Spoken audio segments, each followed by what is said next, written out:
अच्छा कातिल को मरिया तू दे खाके मुंह वही बेरे दादा। यो बहनों, अब एक बड़े निर्णय।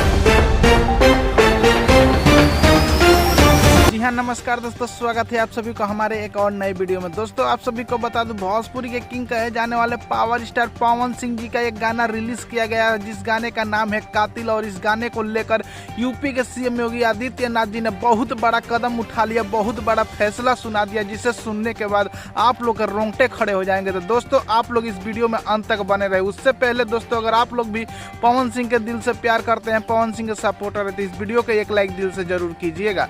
दोस्तों आप सभी को बता दूं कि कल पावर स्टार पवन सिंह जी का एक गाना रिलीज किया गया था, जिसका नाम था कातिल। और इस गाने को लेकर यूपी के सीएम योगी आदित्यनाथ जी ने बहुत बड़ा बात बोलते हुए कहे हैं कि ऐसा गाना अभी तक भोजपुरी इंडस्ट्री में नहीं मिला था, और ये भोजपुरी इंडस्ट्री के लिए बहुत ही अच्छी बात है। ऐसा गाना भोजपुरी इंडस्ट्री में आना चाहिए और भोजपुरी भाषा को बढ़ाना चाहिए और भोजपुरी इंडस्ट्री को आगे लेकर जाना चाहिए। तो दोस्तों आप लोग कॉमेंट में अपना राय विचार जरूर दीजिएगा कि योगी जी का कहना सही है या गलत।